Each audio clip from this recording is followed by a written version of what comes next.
Sir एक practical advice चाहिए थी आपसे। हम्म।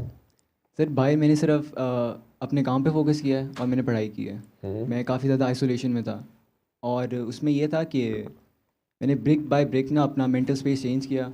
मैंने अपने आप को चेंज किया, अपनी आदतें चेंज की। लेकिन उसमें ये था कि आप भी शुरू में गए तो देखते थे? सर मैं पाकिस्तान में नहीं देखता था। पाकिस्तान में भी नहीं देखते थे? नहीं। तो ये है कि मैंने एक वर्जन अपना बना लिया जिसको मैं मुझे पसंद था वो वर्जन। लेकिन अब जब मैं पाकिस्तान आया हूँ और मेरी इंटरेक्शन फिर बढ़ गई है, मेरे घर वालों से भी, मेरे फैमिली मेम्बर से भी, तो मुझे एक बात रियलाइज़ हुई कि शायद मैं स्प्लिट हूँ अंदर से, कि मेरी बॉडी और मेरा माइंड एक साथ काम नहीं कर रहे। हम्म। क्योंकि जब कोई ऐसी बात होती है मेरे इमोशंस टेक ओवर कर जाते हैं। हम्म। और इवन दो मेरे पास अवेयरनेस होती है, उस मोमेंट में मैं अपना ज़बान रिफ्लेक्स नहीं। एक्शन जो है आपका वो कुछ और होता है। जी, और मुझे लगता है कि मैं सेम पहले वाली चीज़ बन चुका हूँ। और वाइल इन फिर इसके। While in Rome do as Romans do. जी while in Rome do as Romans do. Sir वही करता हूँ, फिर 5 मिनट बाद गिल्ट भी बहुत होता है, फिर जाके माफ़िया भी मांगता हूँ, लेकिन वही बात है कि मैं इसको करना ही नहीं चाहता। तो क्या एडवाइस देंगे आप? वहाँ आप रहे हो, उस माशरे को देख के, उनके डिसिप्लिन को देख के, आपकी मजबूरी भी है। ये भी अमेरिका से ही है, ये कपल जो गुजरा है अभी मेरे नेफ्यूज़ का। ये बरशिगाल इलेक्ट्रिकल इंजीनियरिंग करके वहाँ चला गया, वहीं से इसने मास्टर्स किया है। और काकी भी दोनों वहीं पे इन्होंने मास्टर्स भी किया, जो आप भी कर रहे हैं उसमें, ये जो बड़ी अमेज़ॉन और सारा उसमें। ये बेबी इनके दोनों उसी रंग में 5-6 साल हो गए इन्हें वहाँ पे। तो मैं बरशिगाल से कहा कि वापस आ जा, तो मुझे कहता मामू मैं इधर फिट नहीं हो सकूँगा। वहाँ की अच्छी बातें बताता है। सबसे बड़ी ज़बरदस्त बात जो यहाँ बैठे शायद काफ़ी लोगों को ना पता हो, आपको तो पता होगी। मुझे कहता मामू न्यूयॉर्क, बॉस्टन में है ये, पहले न्यूयॉर्क में इनकी यूनिवर्सिटी थी, अब बॉस्टन में है। कहता मामू उनका दिन जो है ना वो फजर के साथ शुरू होता है। ट्रैफिक, मुझे कहता ना आप बताएं ट्रैफिक जैम किस टाइम होता होगा। मैं कहा 9-10 बजे ऑफिस टाइम। कहता मामू वहाँ ट्रैफिक जैम 5 बजे सुबह फजर के वक्त, 5:30-6 बजे। मोटरवेज हैं सारी, 150 की स्पीड, 120 की स्पीड। लेकिन मैक्सिमम नंबर ऑफ गाड़ियाँ जो हैं उस वक्त होती हैं या ट्यूब स्टेशंस पे या रेलवे स्टेशंस पे सारे। तो लोग फजर के वक्त अपने दफ्तरों की तरफ चल पड़ते हैं या उठ जाते हैं। और मगरिब के बाद वहाँ सड़कें खाली, इशा के बाद, जैसे आप मतलब हमारे टाइम समझाने के लिए मैं वो कह रहा हूँ, कहता वहाँ पे ये कल्चर नहीं है जो हमारे लिबर्टी और लाहौर सारे में हम सारी रात जागते हैं। वो सो जाते हैं, वो सुबह उठना है उन्होंने जल्दी। ऐसे ही है कैलिफोर्निया में भी, ऐसे ही है ज़रा। वहाँ क्या है ऑफिस टाइमिंग्स? 6 बजे सुबह ब्लॉक हो जाता है, यानी इतना रश होता है। हाँ, और शाम को कब तक जागते हैं? फिर ब्लॉक है। और फिर सड़कों पे शहरों में दूसरे रात को कितने बजे सो जाते हैं?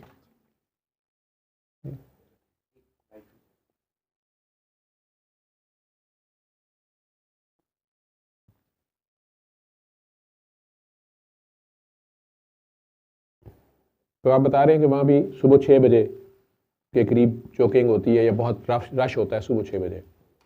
हम तो 6 बजे, और स्पेशली आजकल सर्दियाँ, तो 11 बजे रजाई चू निकलते हैं, मौत पैरी होंगी यार। हमारी ज़िंदगी बड़ी टफ है उनके मुकाबले में। उनके पास रजाइयाँ हैं वहाँ, उन्हें क्या पता है रजाई में से निकलना कितना दुनिया का एक मुश्किल काम होता है। ठीक है, उनके पास रजाइयाँ नहीं है, मेरा ख्याल वो क्विल्ट होते होंगे छोटे मोटे, है ना, या कंबल शंबल होते होंगे।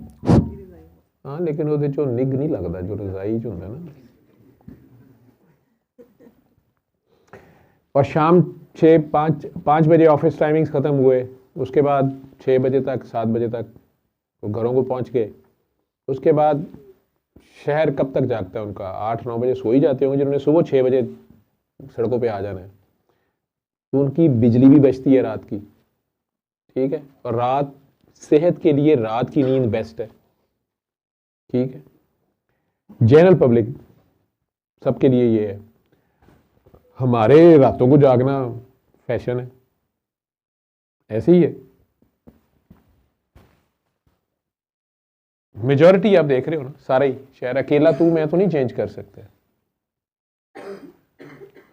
होने को तो हमें इशा के साथ सो जाना चाहिए, सुबह फजर के लिए हमें उठना चाहिए, वो भी नहीं है हमारा, चंद लोगों के सिवा।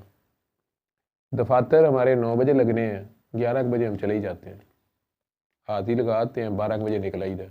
सानू ट्रैफिक दस ही नहीं कभी भी इकट्ठा कोई काम किया गया भी रश पा दिया सड़कों में। कुछ भेड़ बकरियां हैं ने वो 5 बजे छुट्टी लगी ने कट्ठियाँ, उनकी वजह से भी ठीक ठाक ट्रैफिक खराब होती है।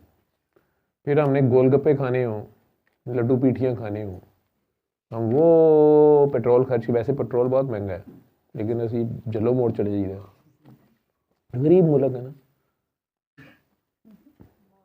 मॉल, शॉपिंग मॉल्स, ठीक है, हमारा ज़रा, हम ज़रा हाई लेवल के लोग हैं उनसे, उनका मुल्क एक कानून कायदे से चलता है, अदरवाइज नहीं चल सकता। हमारा कोई कायदा कानून नहीं हम चल रहे। उनके कोई गोल्स हैं, 2030 में हम यहाँ होंगे, 2050 में हम यहाँ होंगे, हमने कहीं जाना ही नहीं। वो चंद ते पहुंच गए ने, तां भी मामा थल्ले ही आए ना, असी इत्थे रहां।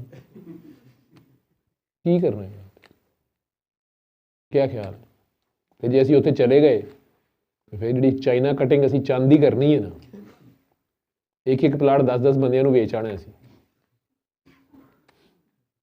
क्या ख्याल है? तो यार असी इत्थे नहीं ठीक है। तुम्हें क्या एडवाइस दूँ, तू आराम से अभी पहले स्टडीज़ पूरी कर वहाँ पे, ठीक है, अल्लाह ने तेरे से जो काम लेना है वो ले लेगा, उसने लेके छोड़ना है, ठीक। उसने जो आपको सोच दी है वो प्योर सोच है, पॉजिटिव सोच है, ठीक। उसे कंफ्यूज ना करो, ये जो आपके इर्द गिर्द मेजॉरिटी का जो इस्लाम है, इवन हमारे अपने घरों का जो इस्लाम है, अपने घर वालों का, हमारे बड़ों का जो इस्लाम है, वो मुनाफकत से भरा हुआ है। नज़रिया ज़रूरत के तहत हमने खुद से बहुत कुछ इस्लाम के नाम पे किया हुआ। इस्लाम तो बड़ा सीधा साधा सा पीसफुल सा एक लिविंग स्टाइल है, जियो और जीने दो। जो अपने लिए पसंद करो वो दूसरों के लिए करो, और जो खुद के लिए ना पसंद करो वो दूसरों के लिए भी ना पसंद करो। हर एक की ज़ुबान और हाथ से दूसरे महफूज रहें, एक दूसरे के माल के ऊपर नज़र ना हो, एक दूसरे की औरतों के ऊपर तो बहुत ही बड़ी बात है, ठीक है। कहने को यहाँ कल्चर ये था, वैसे सॉरी टू से, लॉर्ड मेकाले का लेटर जो है, जब वो यहाँ पे आया, अभी गोरा यहाँ नहीं आया था, उसने ब्रिटिश पार्लियामेंट में जो जाके हालात लिखे, बोले, पढ़ा हुआ है वहाँ पे, पता नहीं सच है झूठ है, कि मैं ऐसा मुल्क देख के आया हूँ, मद्रास से लेके पेशावर तक इतना बड़ा मुल्क है कि हमारे लंदन या ब्रिटिश एम्पायर जो है, उसे उस वक्त तो ब्रिटिश एम्पायर अभी इतनी बड़ी नहीं थी, तो उससे 10 टाइम्स है या इतने बड़ा है। 360 से ज़्यादा रिलीजन है, 360 से ज़्यादा लैंग्वेजेस हैं, लेकिन इतनी हारमनी है कि अकेली औरत अगर दिल्ली से पेशावर तक सोने से लदी फंदी, दिन और रात अकेली ट्रैवल करे, रात में भी, तो उसके पास सोना भी है और जवानी भी है, और वो अकेली भी है और औरत भी है, तो उसको कोई आँख उठा के नहीं देखता। और इतने ज़्यादा रिलीजन और इतने ज़्यादा लैंग्वेजेस हैं, लेकिन उनमें हारमनी इतनी है कि वहाँ पे कोई मुनाजरा नहीं है, वहाँ पे कोई मजहबी तासुब नहीं है। और मद्रास से लेके पेशावर तक मुझे बकारी नज़र नहीं आया, वो इतने रिच हैं, there are no beggars there. क्या ये इंडिया पाकिस्तान की बात हो रही है आपको लगता है? तो क्या उस वक़्त यहाँ कोई निज़ाम नहीं था? मुस्लिम्स माइनॉरिटी में थे, लेकिन रूलर्स थे मेजॉरिटी, बाकी हिंदू स्टेट्स भी थी, दूसरी स्टेट्स भी थी, उसने उनका भी इक्वल लिखा कि ठीक थे। वो कोई कल्चर था बहुत अच्छा, को एग्जिस्टेंस का, को लिविंग का, पीसफुल लिविंग का, कोई वैल्यूज़ थी, लोगों की चैरिटी भी कोई ऐसी थी, या कोई रूल ऑफ लॉ ऐसा था कि लोगों को जस्टिस भी अवेलेबल था और गुर्बत नहीं थी। गुर्बत आती ही इनजस्टिस से है। उसने वहाँ ये सारा लिख के गया है कि अगर हमने इस मुल्क पे कब्ज़ा करना है तो हमें इनका जो भी एजुकेशन सिस्टम है और हेल्थ सिस्टम है उसे तबाह करना पड़ेगा। तो गोरों के आने से पहले जब यहाँ एलोपैथी नहीं थी तो इलाज कैसे होता था पता ही नहीं। हकीमों का तो मजाक उड़ाते हैं, हकीमों का अब इल्म ही कोई नहीं है। आखिर बादशाह जहांगीर बीमार होता था, कोई दवाई लेता होगा, ठीक ही होता होगा। और एजुकेशन सिस्टम कौन सा था कि इतना ज़्यादा वर्सटाइल किस्म का मज़हब भी है, लैंग्वेज भी है, लोग भी हैं, उसके बावजूद वो आपस में पीसफुली रह रहे हैं। हेल्थ सिस्टम इतना अच्छा था तो इतनी ज़्यादा आबादी है, नहीं तो लोग मर मुर जाते। भूख होती तो तब भी मर जाते, लड़ड़ मर जाते आपस में, कैद पड़ जाता। हम 1/7 या 1/8 है पूरी दुनिया का जो हमारी पॉपुलेशन है, इंडिया पाकिस्तान की मिला के, बांग्लादेश की ऑलमोस्ट, बल्कि मेरा तो ख्याल है 1/6 हो शायद। इतनी आबादी कैसे थी? लेकिन अब यहाँ गुर्बत है, नफसा नफसी है, लड़ाई मार कुटाई है, हिपोक्रेसी है, औरत सेफ नहीं है। इंडिया में भी आप रेप क्राइम्स और हर तरह का, और रिलीजियस हेट्रेड, और वो सारा कुछ उधर भी है इधर भी है। अब ये कौन कौन इसका बीज डाल के गया? और अगर कोई आपको इसमें से निकालना चाहता था, वो निकलने भी नहीं देते, उसको पकड़ के जेल में बंद कर देते, हुकूमत उलट देते हैं। तो क्या वो, और जो कुछ वो गजा में करा रहे हैं या कहीं भी करा रहे हैं, तो क्या ये हिपोक्रेसी नहीं है?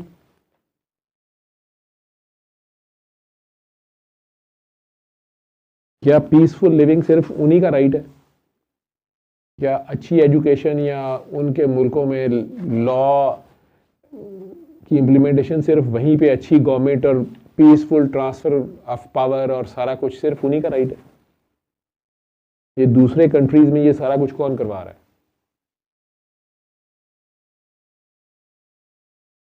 क्या हिपोक्रेसी नहीं है ये? क्या ये जुल्म नहीं है?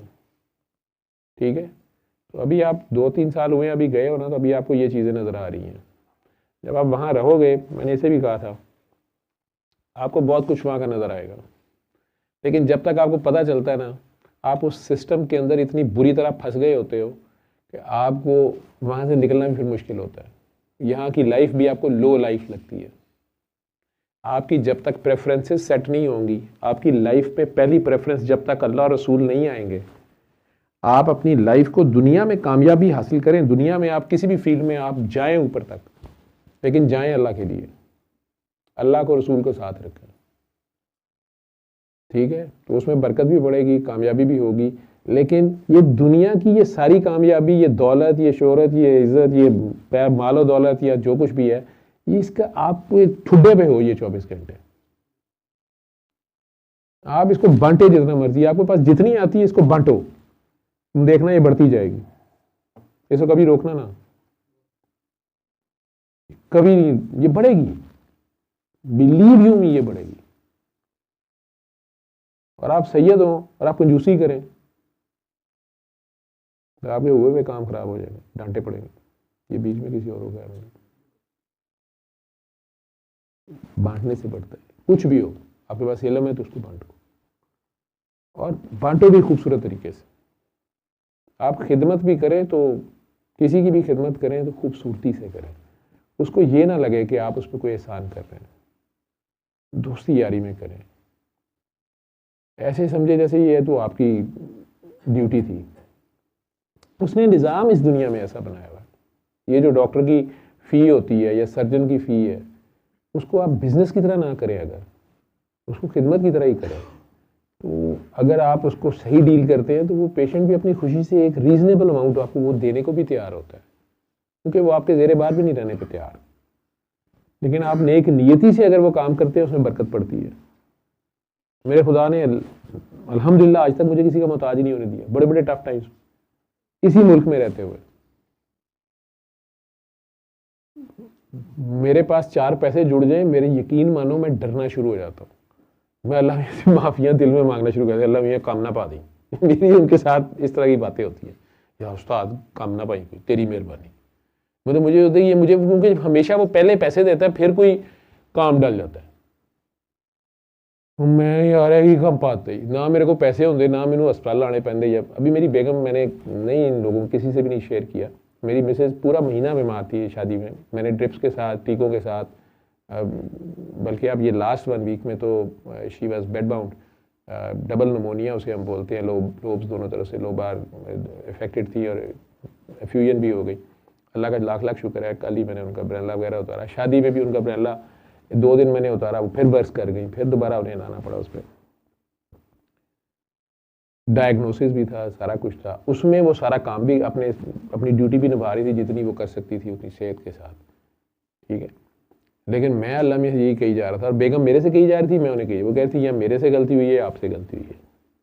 हमने नहीं कहा कि नहीं हमारी आजमाइश होगी, हमारी क्या से औकात आजमाइश उजमुशों वाली, ठीक है।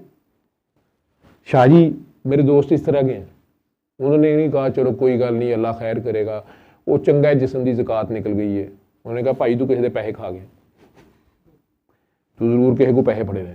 मैं कहा भाई मैं नहीं फड़े, तू किसी ने खा गया होएगा। मैं कहा मैं नहीं खाए, एवं किसी ने क्या होना सर ये आप गिफ्ट रखे तू रख लिया होना।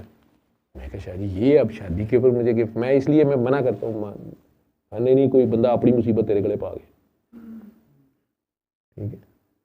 हमने नोट किया, उसने आगे जूस दिया है, वो जूस भी नहीं पी रहे थे, मैं उनका अलहदा गिलास था, मेरा अलहदा गिलास था, मैंने भाई आप ही रख, ठीक है। फिर उन्होंने थोड़े से नाते पढ़ी हैं, गाने गाए हैं, अपनी ड्यूटी की है उन्होंने आप लोगों को कुछ दिया ही है। उसके बाद उन्होंने यहाँ से कुछ खाया तो फिर भी नहीं खाया, वो लंगर उन्होंने 1-2 लुकमे ही खाए। ये बहुत खतरनाक लोग होते हैं, छान फून के चलने वाले। देखने में वो एक पता नहीं क्या बप्पी लहरी की तरह हुलिया बनाया हुआ उन्होंने, और अजीबोगरीब बातें कर रहे हैं, गालियाँ दे रहे हैं, पंजाबी उर्दू मिक्स करके अजीबोगरीब गानों की टांगे बाजू तोड़े हुए हैं, अल्लामा इकबाल के शेर आगे पीछे किए हुए हैं। लेकिन कितने होश में है,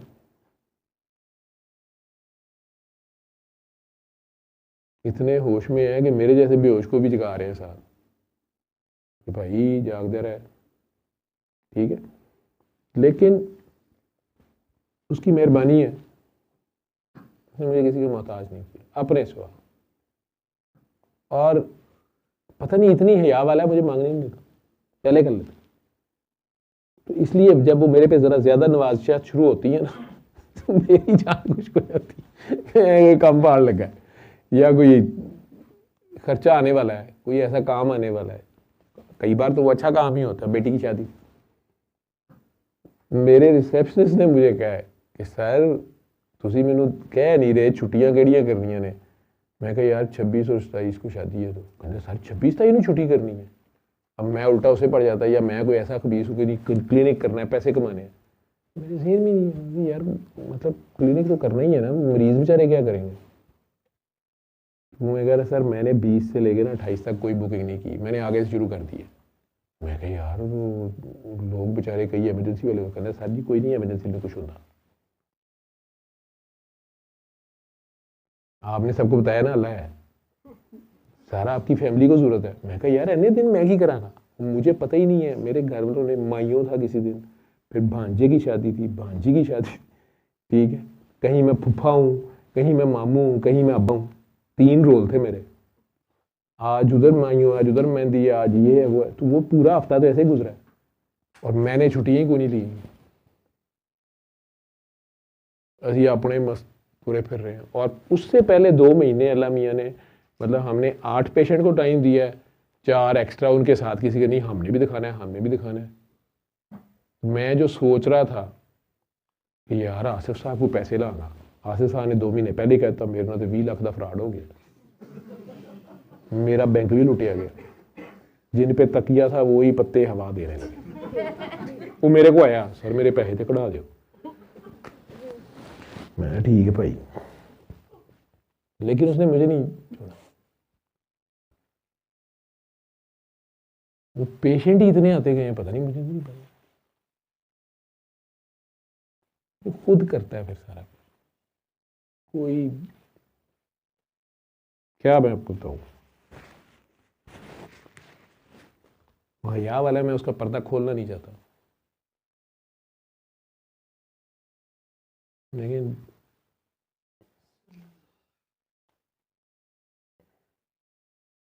बहुत चक्कर देते। आपको नवाजने पे आ जाए ना तो अच्छा भला फारा हो जाता है बंदे को, तो नहीं आता है ਇਹ ਵੀ ਲੈ ਇਹ ਵੀ ਲੈ ਇਹ ਵੀ ਲੈ ਉਹ ਬੰਦਾ ਕਹਿੰਦਾ ਭਾਈ ਬਸ ਕਰ ਦੇ ਕਹਿੰਦਾ नहीं ਇਹ भी ले शुक्र क्या अदा करना है बंदा शर्मिंदा ही हो जाता है शुक्र क्या करे बंदा ये उसकी शान है। मुझे बाबा जी के बरखुरदार हैं मनशा बुखारी साहब शादी पे आए हुए थे बेटी की तो मुझे कहते हैं अभी तो अल्लाह आप पे बड़ी नवाज़ें कर रहा है अभी आपको ना प्यार श्यार हो रहा है अभी आपको लाड शाड किए जा रहे हैं ना फिर जब दूसरी तरह से फैंटी पड़ती है ना फैंटी नहीं होने का टेस्ट शुरू हो जाता है इस तरह का उनका लफ्ज़ था। मैं कहा शाह जी मैंने ना डराओ बड़ा सोहना है ठीक कहते ने बच के ही रहो पीज पा दिंदा जी मैं क्या मेरे को नहीं बचा जाता ਉਹਦੇ ਕੋਲੋਂ बड़ा मुशटंडा जिहा हैगा फड़ लैंदा मैं की करा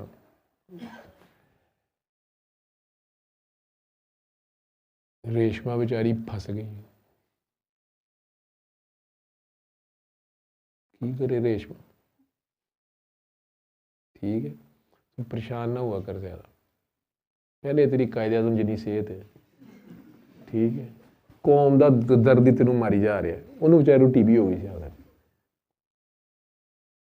बेटा तू अजकल के दौर के इन्ना सोचेगा ना मुल्क को कौम का तो तेनों भी इमरान खान तेरा डेले घल देंगे यार इनू की मसला है ठीक है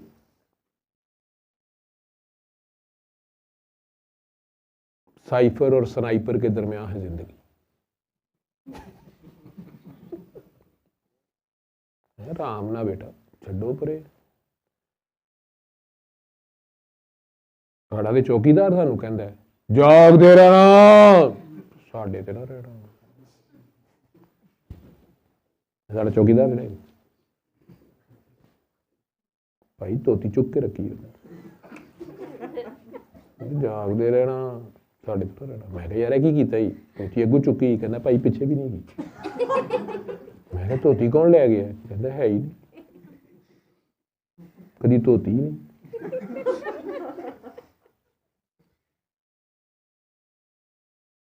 कौन धोवे अल्लाह की मर्जी पा दो अल्लाह ते अल्लाह की मर्जी ठीक है साड़ा तो चौकीदार हो जाएगा भाई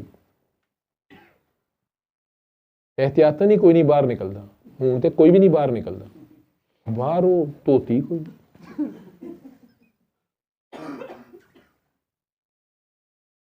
इन्नी बू धोती कोई नहीं ठीक है सल्ले अला सल्ले अला सल्ले अला सल्ले अला सल्ले अला शफीना सल्ले अला